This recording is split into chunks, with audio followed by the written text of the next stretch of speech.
ಕರ್ನಾಟಕ ಸರ್ಕಾರದಿಂದ ಆ, ಮತ್ತೊಂದು ಭರ್ಜರಿ ಗುಡ್ ನ್ಯೂಸ್. ಸೊ ಒಂದಾದ ನಂತರ ಒಂದು ನೋಟಿಫಿಕೇಶನ್ಗಳನ್ನ ಕರ್ನಾಟಕ ಸರ್ಕಾರ ಬಿಡುಗಡೆ ಮಾಡ್ತಿದೆ. ಆ ಸಾಲಿನಲ್ಲಿ ಇವಾಗ ಗ್ರಾಮ ಆಡಳಿತಾಧಿಕಾರಿ ಆಯಿತು, RPC ವೃಂದ, ಹಾಗೆಯೇ CAR, DAR, ಆರ್ಮ್ಡ್ ಪೊಲೀಸ್ ಕಾನ್ಸ್ಟೇಬಲ್ಗಳಾಯಿತು, ಹಾಗೆಯೇ KREIS ಅಂದರೆ ವಸತಿ ಶಿಕ್ಷಣ ಶಾಲೆಗಳ ಒಂದು ಶಿಕ್ಷಕರ ಹುದ್ದೆಗಳಾಯಿತು. ಅದ್ರ ಜೊತೆಗೆ ಏನೊಂದು ಭೂಮಾಪನ ಕಂದಾಯ ವ್ಯವಸ್ಥೆ ಮತ್ತು ಭೂ ದಾಖಲೆಗಳ ಇಲಾಖೆ ಇದೆಯೋ ಅಲ್ಲಿ ಖಾಲಿ ಇರುವಂತಹ ಭೂಮಾಪಕರು ಹುದ್ದೆಗಳನ್ನು ನೇಮಕಾತಿ ಮಾಡಿಕೊಳ್ಳಿಕ್ಕೆ ಸರ್ಕಾರ ಒಂದು ಅಧಿಸೂಚನೆಯನ್ನು ಬಿಡುಗಡೆ ಮಾಡಿದೆ. ಸೊ ಹುದ್ದೆಗಳ ಪೈಕಿ ಉಳಿಕೆ ಮೂಲ ವೃಂದದ ಹುದ್ದೆಗಳ ಪೈಕಿ 560 ಹುದ್ದೆಗಳಿದ್ದಾವೆ.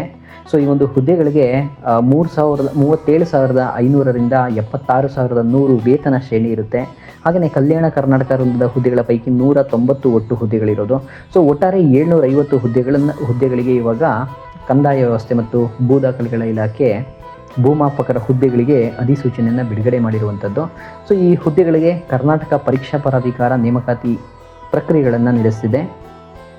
ಸೊ ಶೈಕ್ಷಣಿಕ ಅರ್ಹತೆಗಳನ್ನು ತಿಳ್ಕೊಂಡು ನೀವು ಆಸಕ್ತರು ಅರ್ಜಿ ಸಲ್ಲಿಸ್ಬೋದು.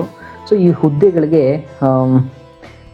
ಇಂಜಿನಿಯರಿಂಗ್ನಲ್ಲಿ ಅಥವಾ ಒಂದು ತಂತ್ರಜ್ಞಾನದಲ್ಲಿ ಯಾವುದೇ ಪದವಿಯನ್ನು ಹೊಂದಿರಬೇಕು, ಅಥವಾ ಯಾವುದೇ ಇಂಜಿನಿಯರಿಂಗ್ ಅಥವಾ ತಂತ್ರಜ್ಞಾನದಲ್ಲಿ AMIE ಪದವಿಯನ್ನು ಪಡೆದಿರಬೇಕು ಅಂತೇಳಿ ಒಂದು ವಿದ್ಯಾರ್ಹತೆಯನ್ನು ನಿಗದಿ ಮಾಡಿದ್ದಾರೆ. ಅಥವಾ ಗಣಿತ, ಭೌತಶಾಸ್ತ್ರ, ಕಂಪ್ಯೂಟರ್ ಸೈನ್ಸ್, ಮಾಹಿತಿ ತಂತ್ರಜ್ಞಾನ ಅಥವಾ ಇನ್ಸ್ಟ್ರುಮೆಂಟೇಷನ್ ಅಥವಾ ಎಲೆಕ್ಟ್ರಾನಿಕ್ಸ್ ಮತ್ತು ಕಮ್ಯುನಿಕೇಷನ್ ಆರ್ ಕೃಷಿ BSc ಪದವಿಯನ್ನು ಪಡೆದಿರಬೇಕು, ಅಥವಾ AICTE ಮಾನ್ಯತೆ ಪಡೆದ ಅಧಿಕೃತ ಸಂಸ್ಥೆಯಿಂದ ಇಂಜಿನಿಯರಿಂಗ್ ಅಥವಾ ತಂತ್ರಜ್ಞಾನದ ಯಾವುದೇ ವಿಭಾಗದಲ್ಲಿ ಡಿಪ್ಲೊಮೊ ಶಿಕ್ಷಣವನ್ನು ಪಡೆದಿರಬೇಕು ಅಂತ ಹೇಳಿ ಒಂದು ಶೈಕ್ಷಣಿಕ ಅರ್ಹತೆಯನ್ನು ನಿಗದಿ ಮಾಡಿರುವಂಥದ್ದು. ನೀವು ಸ್ಕ್ರೀನ್ ಮೇಲೂ ಸಹ ನೋಡ್ತಾ ಇರ್ಬೋದು. ಯಾಕಂದರೆ ಕೆಲವರಿಗೆ ಆಡಿಯೋದಲ್ಲಿ ಕೇಳಿದ್ರೆ ಕರೆಕ್ಟಾಗಿ ಅರ್ಥ ಆಗಲ್ಲ. ಸೊ ಅದಕ್ಕೆ ಪಾಸ್ ಮಾಡಿಕೊಂಡು ನೀವು ಬೇಕಾದರೆ ಸ್ಕ್ರೀನ್ ಮೇಲೂ ಸಹ ನೀವು ವಿದ್ಯಾರ್ಹತೆಯನ್ನು ಕರೆಕ್ಟಾಗಿ ನೋಡ್ಕೊಳ್ಳಿ ಅಂತೇಳಿ ನಾನು ತೋರಿಸ್ತಾ ಇದ್ದೀನಿ. ಸೊ ವಯೋಮಿತಿ ಸಡಿಲಿಕೆಗೆ ಬಂದುಬಿಡೋಣ. ಇವಾಗ ಶಿಕ್ಷಣ ಮಾಹಿತಿಯನ್ನು ತಿಳ್ಕೊಂಡ್ರಿ. ಸೊ ಈ ಒಂದು ಹುದ್ದೆಗಳಿಗೂ ಸಹ ಕರ್ನಾಟಕ ಸರ್ಕಾರ 5 ವರ್ಷ ವಯೋಮಿತಿ ಸಡಿಲಿಕೆಯನ್ನು ನೀಡಿದೆ. ಸೊ ಅಕಾರ್ಡಿಂಗ್ ಟು ದ್ಯಾಟ್ ಸಾಮಾನ್ಯ ಅರ್ಹತೆ ಅಭ್ಯರ್ಥಿಗಳಿಗೆ 40 ವರ್ಷಗಳವರೆಗೆ, OBC ವರ್ಗದ ಅಭ್ಯರ್ಥಿಗಳು 2A, 2B, 3A, 3B ಅಭ್ಯರ್ಥಿಗಳಿಗೆ 43 ವರ್ಷಗಳು, ಪ್ರವರ್ಗ 1 SC ST ಅಭ್ಯರ್ಥಿಗಳಿಗೆ 45 ವರ್ಷಗಳವರೆಗೆ ಅರ್ಜಿ ಸಲ್ಲಿಸಲಿಕ್ಕೆ ಅವಕಾಶವನ್ನು ನೀಡಲಾಗಿದೆ. ಸೊ ಇನ್ನು ಮಾಜಿ ಸೈನಿಕರಿಗೆ ಅವರ ಸೇವೆಗೆ ಪ್ಲಸ್ 3 ಇಯರ್ಸ್ನ ಒಂದು ವಯೋಮಿತಿ ಸಡಿಲಿಕೆಯನ್ನು ನೀಡಲಾಗ್ತಿದೆ. ಸೊ ಇನ್ನು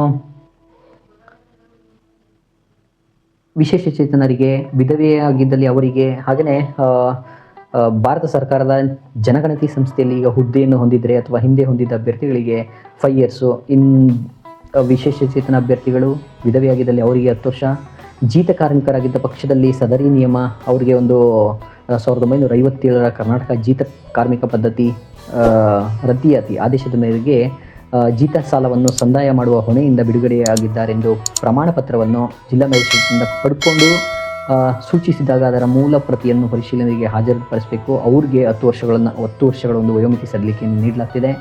ಸೊ ಅರ್ಜಿಯನ್ನು ನೀವು ಕರ್ನಾಟಕ ಪರೀಕ್ಷಾ ಪ್ರಾಧಿಕಾರದ ವೆಬ್ಸೈಟ್ನಲ್ಲೇ ರಿಕ್ರೂಟ್ಮೆಂಟ್ ಅಂತ ಒಂದು ಸೆಕ್ಷನ್ ಇದೆ. ಅಲ್ಲಿ ನೀವು ಭೂಮಾಪಕರ ಹುದ್ದೆಗೆ ನೀಡಲಾದ ಒಂದು ಅರ್ಜಿ ಲಿಂಕನ್ನು ಕ್ಲಿಕ್ ಮಾಡಿ ಆನ್ಲೈನ್ ಮೂಲಕ ಅರ್ಜಿನ ಸಲ್ಲಿಸ್ಬೋದಾಗಿರುತ್ತೆ.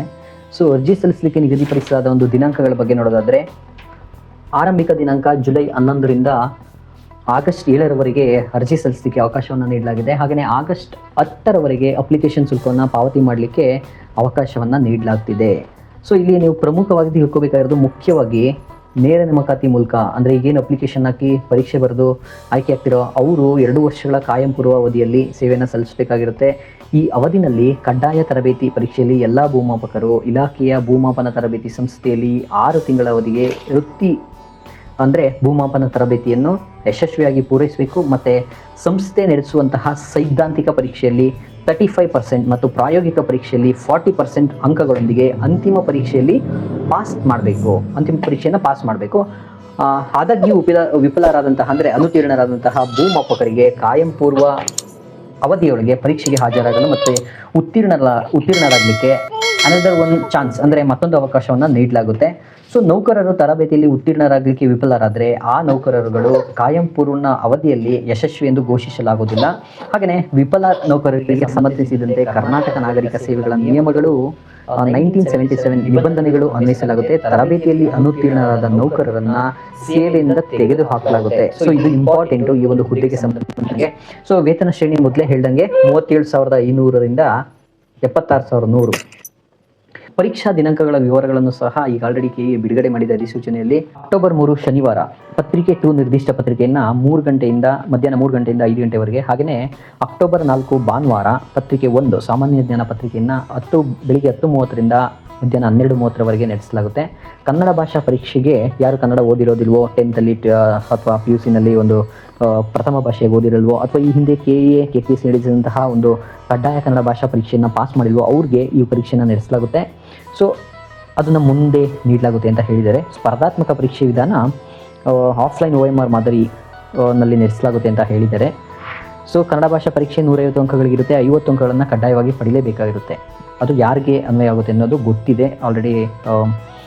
ಕನ್ನಡ ಭಾಷೆಯಲ್ಲಿ ಓದಿಲ್ಲದೆ ಇರೋರಿಗೆ ಇದು ಸಾಮಾನ್ಯವಾಗಿ ಅನ್ನೋದನ್ನು ಡೈರೆಕ್ಟಾಗಿ ಹೇಳ್ಬೋದು. ಸಾಮಾನ್ಯ ಜ್ಞಾನ ಪತ್ರಿಕೆ 100 ಅಂಕಗಳಿಗೆ 100 ಪ್ರಶ್ನೆಗಳನ್ನು ಕೇಳುವ ಮೂಲಕ 2 ಗಂಟೆ ಅವಧಿ. ಹಾಗೆಯೇ ಪತ್ರಿಕೆ 2 ನಿರ್ದಿಷ್ಟ ಪತ್ರಿಕೆ ಪಠ್ಯಕ್ರಮ ಪ್ರತ್ಯೇಕವಾಗಿ ಪ್ರಕಟಿಸಿದ್ದಾರೆ KA ವೆಬ್ಸೈಟ್ನವರು, ಅಲ್ಲಿ ನೀವು ಚೆಕ್ ಮಾಡ್ಬೋದು, ಅಥವಾ ನಾನು ಸಹ ಪಿನ್ ಮಾಡಿರ್ತೀನಿ. ಸೊ ನಿರ್ದಿಷ್ಟ ಪತ್ರಿಕೆ 2 100 ಅಂಕಗಳು 100 ಪ್ರಶ್ನೆಗಳಿಗೆ 2 ಗಂಟೆ ಅವಧಿ ಇರುತ್ತೆ. ಇದೊಂದು ನೆನಪಿರಲಿ. ಋಣಾತ್ಮಕ ಮೌಲ್ಯಮಾಪನ ಈ ಒಂದು ಪರೀಕ್ಷೆಗೂ ಸಹ ನಡೆಸಲಾಗುತ್ತೆ. 4ನೇ ಒಂದು ಭಾಗ ಅಂದರೆ 0.25 ಅಂಕಗಳನ್ನು ಪ್ರತಿ ತಪ್ಪು ಉತ್ತರಕ್ಕೆ ಕಳೆಯಲಾಗುತ್ತೆ. 4 ಪರ್ಯಾಯ ಉತ್ತರಗಳನ್ನು ಮಲ್ಟಿಪಲ್ ಚಾಯ್ಸ್ ಆನ್ಸರ್ಸನ್ನು ನೀಡಲಾಗಿರುತ್ತೆ. ಸೊ ಇದು ನೆನಪಿರಲಿ ನಿಮಗೆ. ಸೊ ಇದಿಷ್ಟು ಭೂಮಾಪಕರ ಹುದ್ದೆಗಳಿಗೆ ಸಂಬಂಧಿಸಿದಂತಹ ಒಂದು ಮಾಹಿತಿ.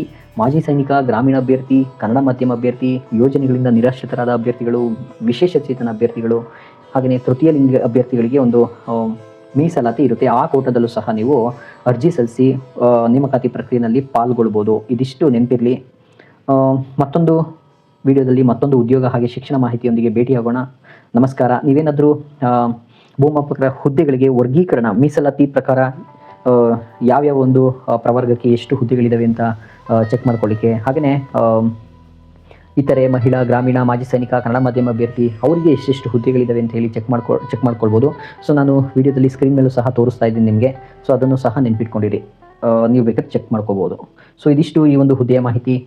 ಬಾಯ್. ಏನಾದರೂ ಪ್ರಶ್ನೆಗಳಿದ್ದರೆ ಕಮೆಂಟ್ ಮಾಡುವ ಮೂಲಕ ತಿಳಿಸಿ. ಧನ್ಯವಾದಗಳು. ಮತ್ತೆ ಸಿಗೋಣ.